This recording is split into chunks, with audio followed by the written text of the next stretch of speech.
दिवस की कथा में आता है महात्म्य में कि गोकर्ण जी ने अपने भाई धुंधुकारी के लिए गया में श्राद्ध किया, पिंडदान किया, फिर भी वो प्रेत बना रहा।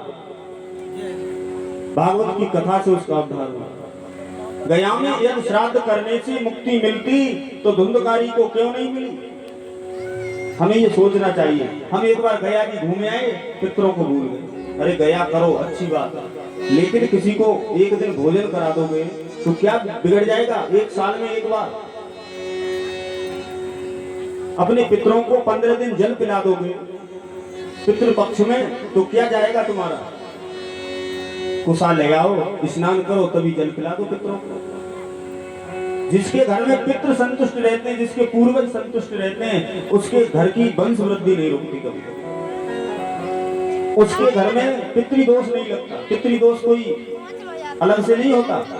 जिसके घर में संतान न हो, जिसकी वंश वृद्धि रुक जाए, उसे पूछने की जरूरत नहीं है, समझ लो पितृ रुष्ट है उस घर के। उस घर के पितर संतुष्ट नहीं है। माता पिता की सेवा करनी चाहिए। जो व्यक्ति माता पिता की सेवा नहीं करते और तीर्थ में जाकर के भ्रमण करते हैं, माता पिता घर में कष्ट भोगते हैं, तो वहां पुण्य नहीं मिलता। भगवान भी कहते हैं, बेटा तुम्हारे तीर्थ तो घर में बैठे हैं, उनको पहले जाकर के देखो, उसके बाद मेरे द्वार पर आना। सुखदेव जी कहते हैं, राजन परीक्षित, इन्हीं भगीरथ के वंश में राजा हुए ऋतुपर्ण।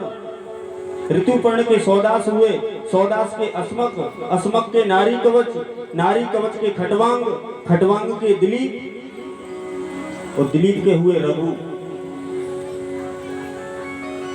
कोई रघु है, रघुकुल रीत सदा चले आई, प्राण जाए पर वचन। सुखदेव जी कहते हैं, राजन वही रघु है, और रघु के बेटा हुए अज। इन अज महाराज के कोई संतान नहीं थी। राधे राधे, जय श्री राधे। बस थोड़ी देर की बात है, फिर आराम से सत्संग। आप सत्संगी हो, सत्संग की बात हो रही होगी, संसार की नहीं हो रही होगी, ये मुझे पता है, लेकिन मुझे कुछ, हाँ थोड़ी देर बस। बोले गोविंद भगवान की। सुखदेव जी कहते हैं, इन अज महाराज के कोई संतान नहीं। पहले के प्राय राजाओं में ये समस्या होती थी, धन होता था, पत्नियां होती थी, एक एक नहीं, चार चार, तीन तीन पत्नियां होती थी, लेकिन संतान नहीं होती। पहले समस्याएं थी। आज की कोई संतान नहीं है। इनके यहाँ ब्राह्मण एक आते हैं पांडित कर्म करने। एक दिन सत्यनारायण की कथा करके गए, जो धन मिला ले जा करके दिया ब्राह्मणी को। ब्राह्मणी ने कह दिया, हमें नहीं चाहिए, राजा लोग कुछ करते हैं नहीं, गरीबों का खून चूस चूस के ये टैक्स भरते रहते हैं अपने खजाने में, वो कमाई हमें नहीं चाहिए, हमारे परिवार की बुद्धि विकृत हो जाएगी, इसे वापस कर आओ। वो कह देना, तुम्हारे पास कोई मेहनत की कमाई हो तो दे दो, नहीं ये धन हमें नहीं चाहिए तुम्हारा। तो राजा महाराजा बेचारे कहाँ नौकरी करते थे, उन्हें उनके खजाने में इतने माल हैं जो 7 पीढ़ी बैठकर खा लें, उन्हें करने की क्या जरूरत। ब्राह्मण देवता पहुंचे, कहा महाराज ये दक्षिणा हम नहीं लेंगे, हमारी पत्नी हम पर नाराज हो रही, हमें डांट रही है, हमें ये दक्षिणा नहीं चाहिए, आपकी कोई मेहनत की कमाई हुई दक्षिणा हो, कोई पैसा हो, कोई वस्तु हो, वो हमें आप दान में दे दो। सुखदेव जी कहते हैं, राजा परीक्षित, राजा ने मन में विचार किया, मैंने तो कभी घर से बाहर कुछ किया ही नहीं, कोई मेहनत की ही नहीं, मेरे पूर्वज इतना छोड़ गए खजाने में, मुझे करने की जरूरत नहीं है। मन में सोचते हैं ब्राह्मण की दक्षिणा रह जाएगी तो फिर मैंने जो कार्य कराया है वो कैसे पूरा होगा, क्या करूं। ब्राह्मण देव से कहा, महाराज आज नहीं कल आना, कल मैं तुम्हें दूंगा। रात्रि में राजा को नींद नहीं आई, उठा और किसी तेली का बैल बीमार हो गया, रात भर कोलू चलाया, 1 टका मिला,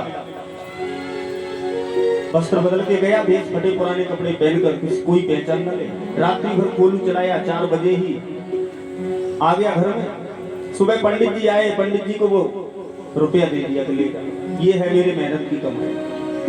पंडित जी को गुस्सा आ गई, मेरी पंडितानी में कितनी मूर्ख है, इतना धन मिला था सब वापस कर दिया, इस 1 रुपए से क्या होगा, ले जा करके दे दिया, तो लो ये है मेहनत की कमाई। सुखदेव जी कहते हैं, राजा परीक्षित जहाँ रखा था ना अलमारी में दरार बनी, रुपया दिन दिन नीचे खिसकता चला गया, जमीन में गया। सुंदर पौधा उगा वहां से, उसमें से एक पुष्प निकला, इतना सुंदर है। ब्राह्मण देवता ने मन में विचार किया, राजा की सभा में जा रहा हूँ, लेके जाऊंगा, राजा के सामने उपस्थित करूंगा, राजा खुश हो जाएंगे। वैसे भी उनकी मेहनत की कमाई से ही निकला है ये। ले जाकर के राजा को दिया, मन में सोचने लगे बड़ा सुंदर पुष्प है, पुष्प इतना सुंदर है, वृक्ष कैसा होगा। उसको वहां खुदाई हुई, एक रथ निकला, हीरे जवाहरात सोना चांदी सब भरा है। राजा ने कहा, ब्राह्मण देव ये आपकी दक्षिणा है, ले लो। ऐसे 9 रथ निकले, 9वें रथ में एक कन्या निकली। आज महाराज ने प्रार्थना की ब्राह्मण देवता से, महाराज मेरे कोई संतान नहीं है, कन्या मुझे दे दो। ब्राह्मण देवता ने कहा, तुम रख लो। 10वें रथ में एक सुंदर बालक निकला, मन नहीं माना, ये तो कन्या है, मेरा इस राजपाट को कौन देखेगा।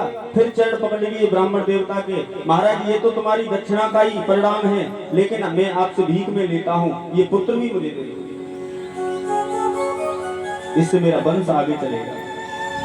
गुरुवर ते त्यक्त राज्यो विचरदनुवनं पद्मं पद्माभ्यां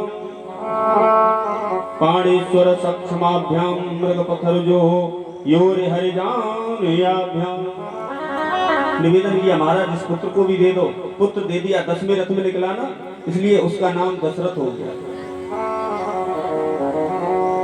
सुखदेव जी कहते हैं धीरे धीरे समय व्यतीत हुआ, महाराज आज भगवान के धाम में चले गए, दशरथ को राजा बनाया गया। इनके भी 3 रानियां हैं, पुत्र कोई नहीं। इतने धर्मात्मा हैं, इतने पराक्रमी हैं, चक्रवर्ती सम्राट हैं, इंद्र के यहाँ रोजाना का आना जाना है। देवताओं का झगड़ा होता है तो देवासुर संग्राम में भी जाकर के इन्होंने युद्ध किया। रोज जाते हैं, प्रजा का पालन करते हैं, धर्मात्मा है, पराक्रमी है, लेकिन पुत्र नहीं है। बहुत सी कथाएं ऐसी हैं जिनमें राजाओं के पास सब कुछ होता था, पुत्र नहीं था।